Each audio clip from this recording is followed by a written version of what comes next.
تقريبا كده في معنى متداول دماغيا من أغلب الناس، والكلام ده بالمناسبة من زمان، وهو إنه المغتربين ديل كلهم واحد.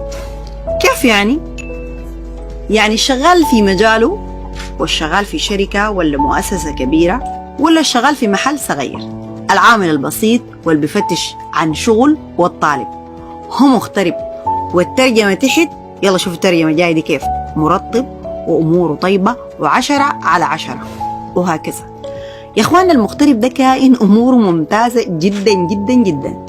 دي الحاجة والحالة اللي إحنا خاتينها وبنتخيلها للناس ديل، لكن ما عارفين ظروفهم، ما عارفين إنهم ناس ما عندهم أي مشاكل. إحنا بتفتكر كده، بس عندهم حنين، عندهم شوق، في حين إنه المشاكل اللي بتلاقيهم والله تشيب الراس وتعمل شيخوخة في القلب.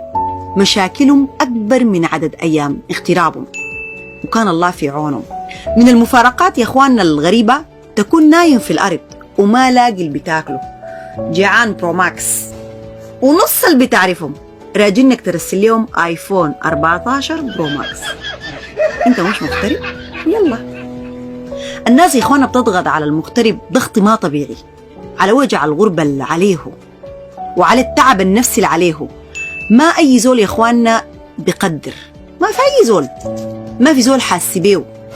طبعا يا اخوانا في مغترب بيمشي بخطة معينة وبيجي راجع على هذا الأساس، وفي اللي بيمشي ما عارف وبيقعد ما عارف وبيرجع ما فاهم ولا عارف عمل شنو، لا فاهم حيعمل شنو. والله جد يتخيل زول يشتغل 15 سنة دوامين صباح ومساء، يجي راجع إجازة 15 يوم، يأجر عربية وشقة وهدايا وصرف بدون منطق وفشخرة في الفاضي، ويرجع يبدأ من الصفر تاني. قادرين تتخيلوا؟ يصرفها كده في ثواني بدون هدف، سايب بس. الحاجة يا اخواننا اللي ما بينتبه ليها المغترب وبيكتشفها بعد ذاك وبيتصدم بها جد جد، هي الفجوة اللي بيلقاها حصلت بينه وبين ناسه، بينه وبين أهله. تلقائيا كده في ناس يتعودوا على غيابه، لما يرجع بيلقى نفسه لا عارف ده منه ولا دي منه، ولا يقولوا ده فلان ود فلانة ولا فلانة ماتت، ويجي ناسي إنه فلان ده ذاته مات. الغربة دي يا اخواننا بتتغذى على حاجات كتيرة، بتتغذى عليك انت شخصيا، بتتغذى بيك وبتتعشى بيك. يعني شنو؟ تتغذى بيك وتتعشى بيك. للأسف يا اخواننا مرات المغترب بيجي راجع بعشم، بيلقى نفسه رايح عديل كده والله برا الشبكة، طشة خلاص، يمشي يحقق أحلام هناك، يجي يلقى أحلامه اللي هنا خلاص اختربت. إذا عاقبوا على قول أهلنا زمان، خسارات نفسية بالعملة الصعبة.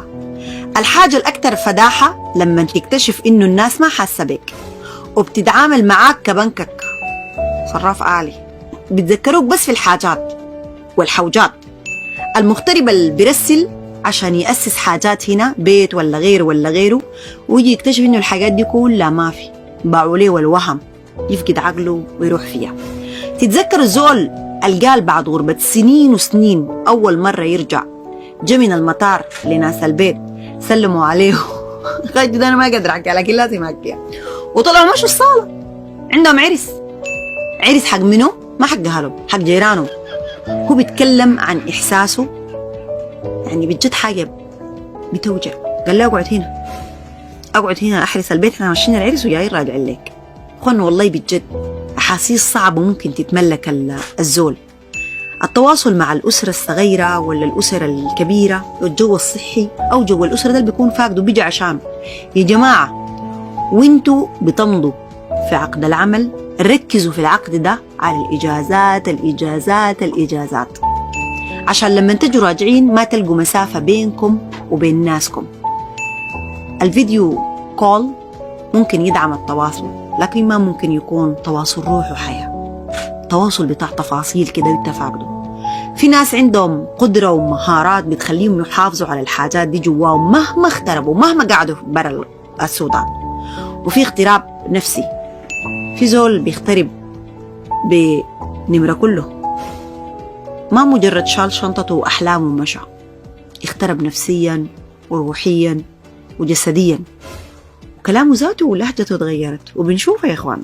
الغربة يا إخواننا وجع، أوفردوز، محتاجة قوة ومعينات وإيمان قوي وشنطة فيها تفاصيل تواصل مع الوطن واللي بيهمك فيه أحبابك بين قوسين. يلا المغترب ده بالراحة وبرواقة، ما رسل وجيب ودايرين ولا كرتونة الأبريل بتمشي كل سنة. كتروا الزيارات، كتروا الزيارات. نسأل الله السلامة وبلد بخير، واقع سمح وتلاقي كتير، وهكذا.